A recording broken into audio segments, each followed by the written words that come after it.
spread of the coronavirus? Spread of a deadly new virus. How deadly is it? How fast can it spread?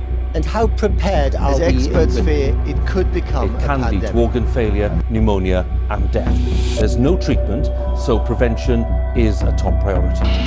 The recent outbreak of a novel coronavirus, now called COVID-19, has left many of us worried and paranoid about our own health, as well as interacting with other people and carrying out everyday tasks, such as traveling on public transport. At the time of filming this video, the number of people diagnosed with the virus worldwide is nearing 100,000, and the number of people who have died is currently over 2,000, and is set to continue rising. Fears are growing that it won't be possible to stop the global spread of coronavirus. Health experts have warned that the chances of containing it are diminishing as cases appear in more countries. This means that COVID-19 has overtaken the SARS and MERS viruses in regards to the number of people killed and also infected. This video isn't about coronavirus. This is about something much worse, something that you may have never even heard of, something that experts have predicted will kill 10 million people each year by 2050.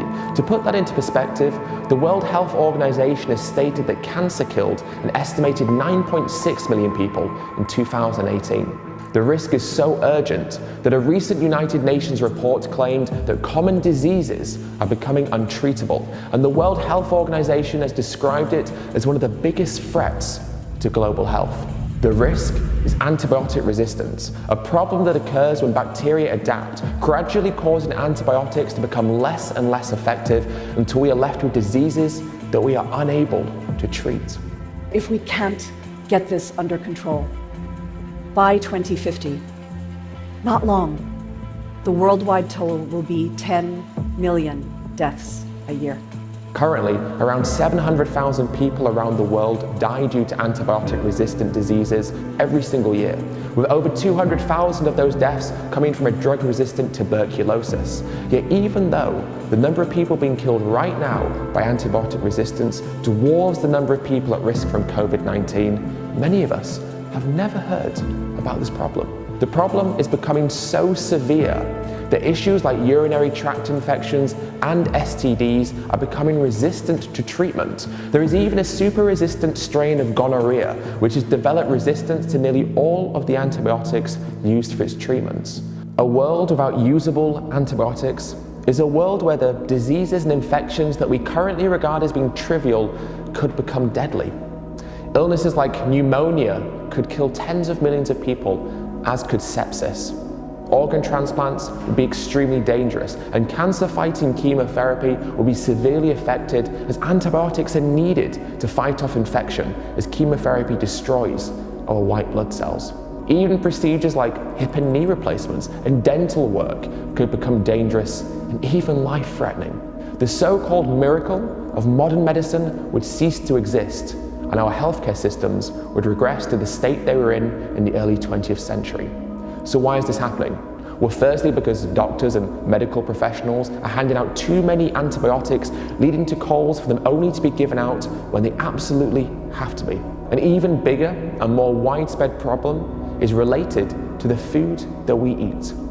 According to the FDA, in the US, 80% of all antibiotics sold are used on animal farms, and in Europe, animals consume more antibiotics than humans, meaning that the use of antibiotics in animal farming is driving the rise of resistant bacteria.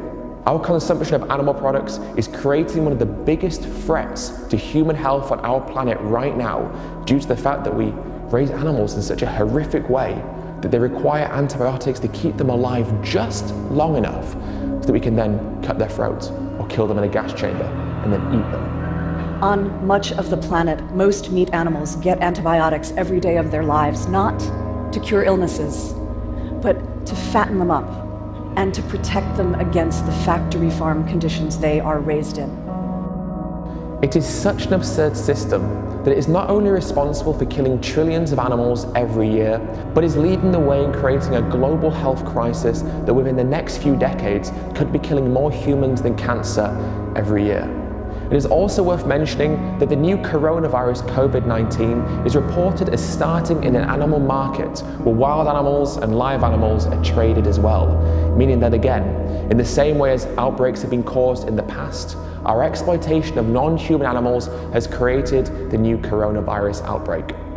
Killing non-human animals is in turn killing us as well. And even if we create new antibiotics in the future, this cycle of bacteria becoming resistant will continue if we don't change. To make matters worse, pharmaceutical companies are currently infecting animals with COVID-19 in the hope of finding a way to create a vaccination. And so because of our desire to kill and eat animals, more animals now have to suffer. How can it make sense? The most important medication that we have in the world is being squandered, keeping animals alive just long enough so that we can fatten them up, slaughter them, and then eat them, in turn causing our leading diseases such as heart disease and certain forms of cancer. Everybody suffers when we exploit others. Is this an absurdity that we will recognize and prevent from getting worse? Or will we continue to turn a blind eye and then in the future look at our children and tell them that we're sorry, but bacon just tasted too good?